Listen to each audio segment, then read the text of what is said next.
Hi, my name is Joe Cernik. I'm a member of the faculty here at Lindenwood University in St. Charles, Missouri, and I'd like to welcome you to Insight. This is the show where we normally discuss books on politics, both domestically and internationally, sometimes historical books that provide some insight into the present, and sometimes some broader atmospheric or trend analysis books that put politics into a broader setting. Today's book is on domestic politics. It's written by Sasha Issenberg, and the book is titled The Victory Lab: The Secret Science of Winning Campaigns. Now, joining me on the show today are three Lindenwood University students. To my immediate right is Drew Strohecker. To Drew's right is Sonja Blair. And to Sonja's right is Kyle Kisner. Now, I wanted to read an opening quote from the book, give you an idea where the author's coming from, and then we can jump into a discussion about this book. The author writes, "The people who explain politics for a living, the politicians themselves, their advisors, the media who cover them, love to reach tidy conclusions. Elections are decided by charismatic personalities, strategic maneuvers, the power of rhetoric, the climate of the political moment. It seems better to say these things than the more honest acknowledgement that elections hinge on the motivations of millions of individual human beings and their messy, illogical, often unknowable pathologies. The political craft thrives on ambiguity. It allows just about anyone involved to take credit for good results or attribute blame for poor ones, confident of never being proven wrong. The tools available to campaign operatives can do little to explain what makes someone vote, and few of the people toiling inside campaign war rooms seem disturbed by this gap in their knowledge. Seemingly small boosts, however, of 2 or 3 percentage points quickly become indispensable components of a victory formula. Turnout, the unsexy practice of mobilizing known supporters to vote, can no longer be dismissed by campaign leadership as little more than a logistically demanding civics project." I would agree with that quote at the end, especially that the book focused heavily on the issue of voter turnout. It gave a lot of really interesting data about ways that people can motivate, campaign managers that is, can motivate people to get out and vote, because like you said, that difference of 2 to 3% in the voter turnout can make the difference between victory and defeat for a candidate. So. I definitely agree with Drew, but what stood out the most for me in that quote was when it said that it allows just about anyone involved to take credit for the things that work out and then to pass the blame for things that don't. I think that that's for anybody that think they know everything. Like if you win, you're going to, take that credit, but if you lose or something doesn't work out, then you're going to, post blame. You don't want that all back on you. So I think that goes beyond politics. I think that, that's for any type of situation. Yeah, this entire book was very interesting to me. It gave a very good layout that as our collective understanding of American politics has evolved, we've developed new ways of measuring values, discovering where they come from and what they might mean. And along with that, we've seen our understandings of human behavior and human psychology has evolved, and we've seen a lot of political strategists throughout the country has been able to parlay that into these winning campaign efforts, which, as Issenberg says, kind of repeatedly actually, that should always be your end goal, and you should always be working towards your end game. Yeah, it's interesting how he tries to say people were trying to study things. So these one group of researchers were trying to push a campaign to send out 3 different type of mailers, and the mailers would each be slightly different than each other. But one of those mailers said, your neighbors, we know who they are, who they vote, and we're going to know whether or not you have or have not voted. So that previous studies show that about 10% of the people that say they're going to vote lie and don't. And so as a result, there was an enormous amount of backlash against that, and one of the researchers kept receiving death threats until the guy finally called back and said he sobered up. And I thought that was interesting because then they show that flyer actually worked. It actually got a few more people to the polls because suddenly voting wasn't perceived of as something only you and you alone know. And sort of it changed sort of a little bit of the dynamics of how you're looking at what you do to motivate. There was a title in the book, and it was like one of the chapters was titled "How to Win an Election Without Anyone Knowing." And when I saw that title, I was very excited to read this section. And I thought I was going to see some profound type of information, but they were just talking about how they sent like letters in the mail, and they got really specific about how the paper was designed to be ugly, and it was like very private.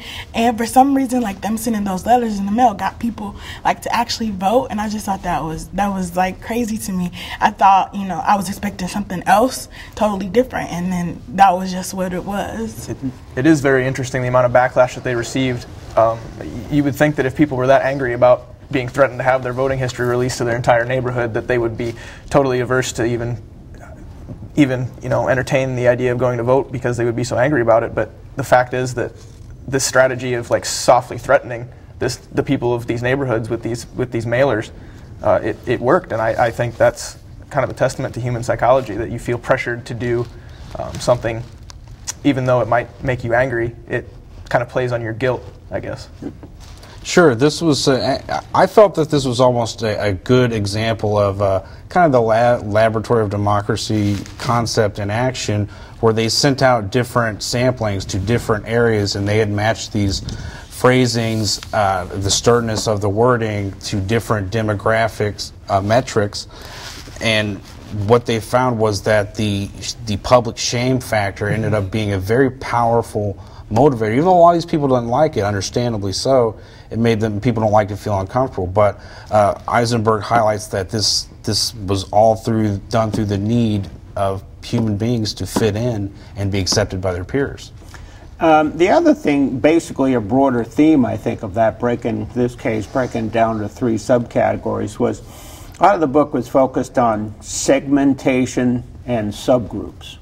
And so the concept of sort of realizing that you're not trying to aim at a whole and just get out the vote and you do some in some broad macro sense, but that you're trying to identify these very specific subgroups and how do you target them. And constantly throughout the book, it was different researchers trying to use different data in cross ways, trying to take what magazines you had or what car you had or where your zip code was and relate it and see what you can sort of break people down into all these subcategories. There was a part in the book that I remember very specifically that talked about how every voter is different, and that brought up a section about Harry Reid and his campaign in Nevada. And it talked about how he was trailing, or at least really close with his Democratic opponent, and they found that there was a lot of wealthy people that identified themselves as libertarians living along Lake Tahoe, and they switched their campaign from attacking how the opponent didn't want big government to attacking how she would perceive government spending and everything else, and that sort of caught a chord with those libertarian voters, and it swung them to his side. So it was very interesting. Going off your comment of every voter is different, there was a quote in the book, and it said, "Voters with a college education are better informed politically and therefore likely to make a vote decision on the basis of policy preferences than those who are less educated." And I thought that was very interesting because a requirement of being able to vote is not a college education. There's ways that you can vote, and being a part of college was not one of them. And so that also got me thinking, like, I'm a political science major, and I think I'm very informed when it comes to voting, but someone who is like a bio major or a graphic design major, I don't think they would be, informed of voting. So I think that was a very broad statement that I kind of think was incorrect. Just because you have a college education, it depends on what you study in regarding what you know about voting. And so I just thought that quote was, and it was the academic theory at that too. So I just thought that was, kind of interesting. Something I found very interesting is at this point in the book, kind of earlier in the book. He's talking about this campaign in Nevada, and sort of their strategy is loosely still based on kind of an older principle of you appeal to the independent population or the people sitting kind of in the middle, and that's hence where they go in with the libertarians, who tend to be socially more liberal. And of course, Nevada, we know cannabis and prostitution are legal there, so that's just a situation where they really stress the social freedom aspects of their platform. Yeah, I mean, you're constantly looking for little things to tweak, basically, not a massive win. He's, again, trying to just a little bit here and a little bit there. Certainly the notion of in Colorado that you send out a white envelope, not a multicolored envelope, and the difference is that the white envelope seemed to get more of a reaction and response, because part of it was they were aware that you send out a lot of political ads and a lot of people rip them up and throw them out. So you also have to first not only get them to get it, but get them to open it up and read it. And so they were more likely to open up and read the one that had white on it, a white envelope, as opposed to a multicolored envelope. So your little tweaks here and there. It definitely makes all the difference when you have something that looks a little bit more professional, especially come in the mail. If you get a big glossy postcard looking thing, you're more likely to think, oh, this is just an ad or a you know, something to just waste my time, and you're way more likely to throw it away. So it said that they used envelopes that were more akin to what you would get from a tax service, and that made people look at it more seriously than they would have. When you hear the term like a field experiment and stuff, I think people automatically just, you know, associate that word with biology. But it's very interesting. In the book, they explain like the two-stage study that they had. Like the first would measure whether citizens who were not registered could be pressured to sign up, and the second test would be done to see that who was already registered, if they would actually vote. And so they were comparing the two studies and to see like what would happen, what would turn out. And I just thought that was very interesting, because you don't really hear field studies like outside of, you know, biology and stuff, but it's actually a very big part of political science, especially when it comes to voting turns out and things like that. I know right now that I'm dealing with that right now in internet in a campaign, and we go house to house and we write down like their analytics and their datas, and then we bring that back to her so she can know if she wants to run again, like which houses to go to, which people are actually voting, which people are registered. So I think that is a very big part of voter turnout. One of the parts of the book, and just to give a background, he goes through sort of the 1920s and 30s up to the present, and basically in political science there's sort of the American version and the British version, and the American version was an outgrowth of the progressive era, so from the turn of the end of the 1800s going into the 1900s, and so the progressive era sort of encouraged a more activism where political scientists didn't try to be just academics only doing library research, but get out there and mingle. And so you see references to a number of these studies where political scientists were trying to apply their theories to actual street use activity, which is very different than the British, where it's more academic. They didn't have this progressive era legacy when they started developing. So this still, and he's trying to use all that to give you an idea of showing that a lot of political scientists that are studying elections aren't trying to just be academics in the way people think of them, sort of the ivory tower imagery, but to get out there and trying to apply it. But sort of a theme seems to be that he's saying, all right, so you're getting all these academics that are doing this, but they're not always connected with the people that actually need to know this stuff, that are involved in actual campaigns, that there's a disconnect. There was a part of the book that completely talked about how political science was based around the theory of rational choice for a long time. And it brought up a really interesting point where it said that anyone who is actually rational, if you use the black and white sense of the term, wouldn't go out and vote anyway. There's no legal binding to make them go do it. It costs them their time, their energy, their money to get to the polling station. And he said that there were so many theories based around how rational choice was what made people go out and vote, but that didn't make any sense because any rational person wouldn't even want to do it. And he wanted to go out and, you know, find out what actually motivated people to vote, and that brought about quite a few very interesting studies.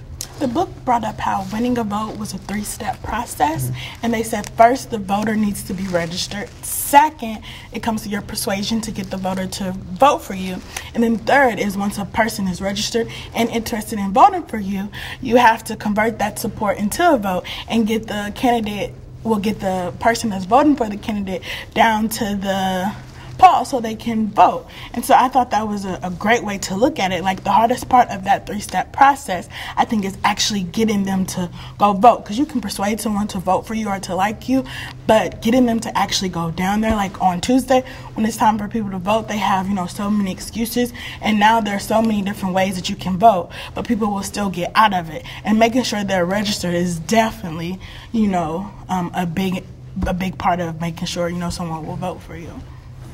Yeah, he was trying to show that non-voting, so that you have to spend time studying that, but that you have studies all the way back to the 1920s addressing non-voting. So as women got the right to vote, you don't see them increasing and using that. It's still more men than women in that period. And so later on you begin to have some changes, but that you're trying to study why is that, and you're trying to focus on the non-voters, and those non-voters matter for the idea. If you're going to increase voter turnout, you got to study the non-voters. Yeah, he talks about that in the author talks about two political scientists in particular at the University of Chicago, Merriam and Gosnell, who sort of put these different methods of studying together. His initial method of observing people was basically strictly observational. Go somewhere and, you know, stare at people and write down what you see. Wasn't very scientific, but he begins to develop these scientific methods and applying you know, control and randomization and things of that nature to actual social science studies and for political policy studies and things of that nature, which was very interesting to see. This was an interesting quote. Academic theories were barely acknowledged by those who worked in politics. And when they were, it was often with skepticism. And so certainly one of the big themes of the book is that there is this two different ways that people are studying. It's like, here we are working in the campaign, and heck with you people that are studying it, until you start to sort of have the academics sort of force themselves in the door. It doesn't, like, they're not invited. You get this feeling that they're trying to crash the party, and they're trying to do so by sort of going to political rallies and meeting people and encouraging them to maybe we have an experiment, let's see what happens. And there's a real disinterest on the part of these political campaigns to listen to any of this.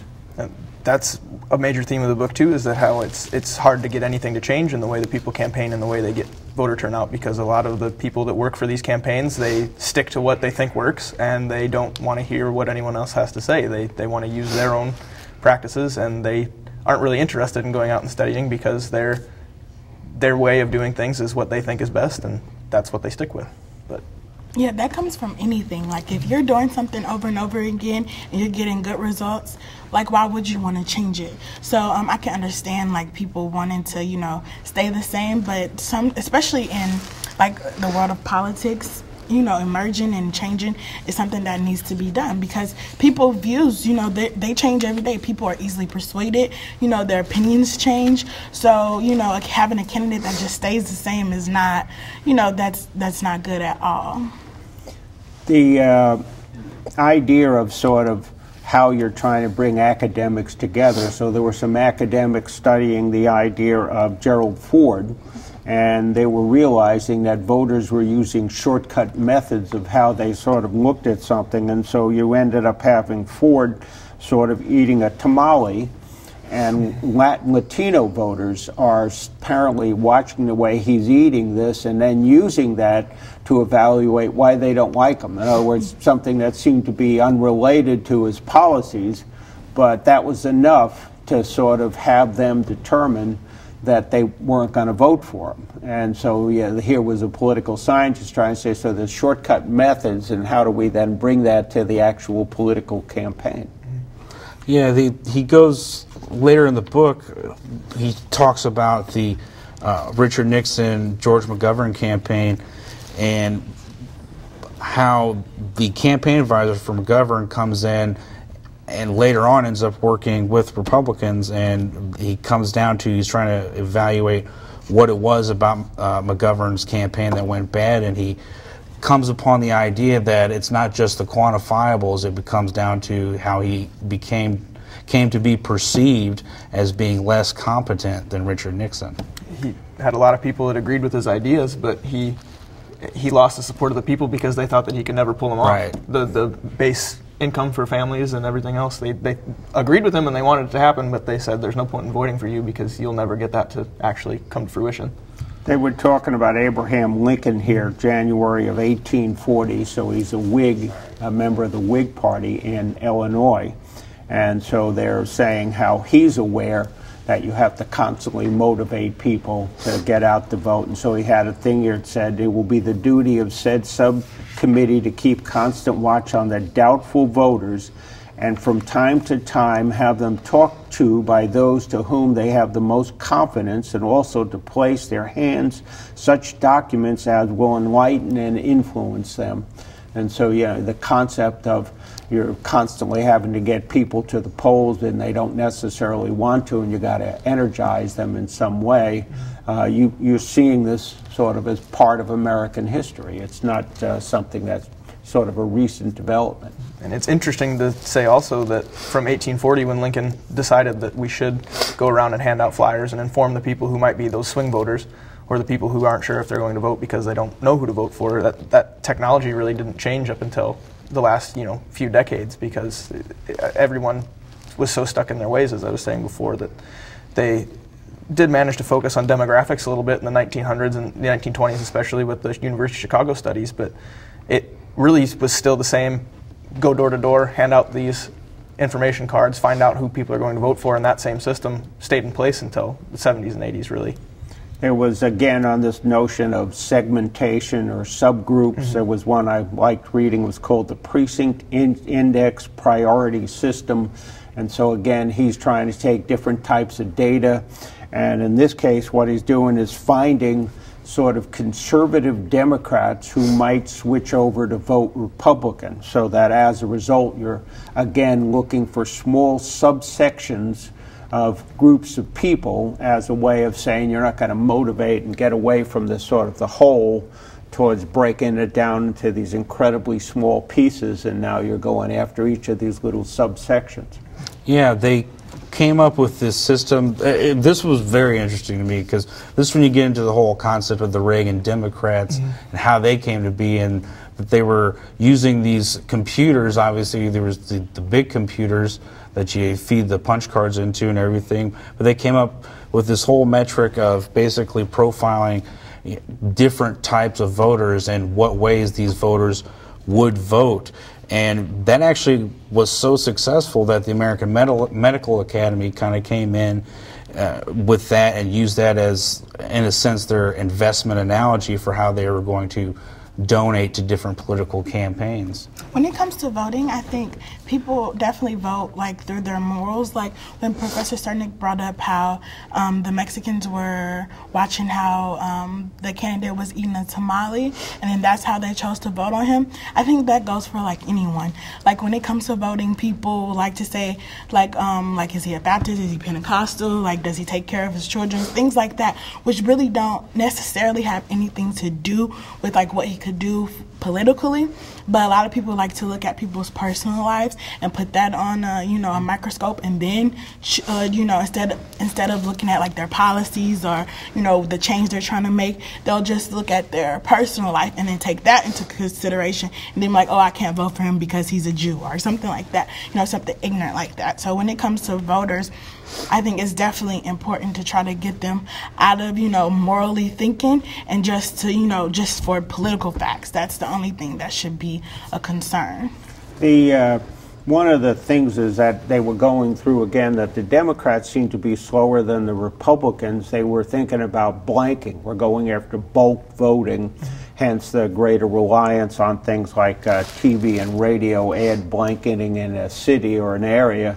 And the Republicans seem to be the ones that seem to pick up more on the idea of how to go for subcategories of people, which seem to be an outgrowth of direct mail.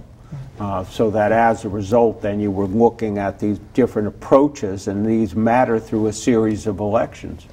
Interesting enough about that, Dr. Cernik, is that while we talked about the door-to-door strategy is seen as an old technology, old world kind of method, it actually was found to be effective with people who in the 90s they're finding that adults are more and more socially isolated because they're finding out that participation in fraternal orders, social clubs such as bowling leagues, or just various nonprofit agencies or volunteer work was kind of going down in the 90s. So they're wanting a way to sort of reach out to a lot of these isolated pockets of young adult voters, and they found that the face-to-face contact actually proved to be very effective with those groups. Yeah, the notion of this book is that I think, again, this is what we might see. We're doing this the day before the congressional elections in 2018, how effective either party has been in getting out those specific subcategories. And that's what you're going to end up looking at. You keep breaking people down into subcategories. We only have a few minutes left, so what did you think of this book, and you recommend it or not? I thought the book gave a really great historical perspective on how the theories of political science came to be, and it's fairly data heavy. If you're looking for like an easy read, it's probably not for you, but if you have a little bit of a background in political science and want to know more about how voting happens, how voter turnout is mobilized, it's definitely a good read, definitely a lot of information.